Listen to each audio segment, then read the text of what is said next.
സഹോദരങ്ങളെ, വാത്സല്യഭാജനങ്ങളെ, മെശിഹായെ പ്രതി നിങ്ങൾ എന്നോട് ക്ഷമിക്കുവിൻ. ഞാൻ നിങ്ങളോട് തെറ്റു ചെയ്തു.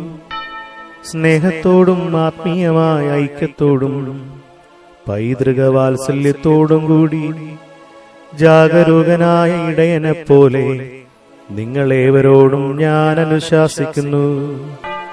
നിങ്ങളുടെ മുമ്പാകെ ഞാൻ സാഷ്ടാംഗം പ്രണമിക്കുകയും ചെയ്യുന്നു.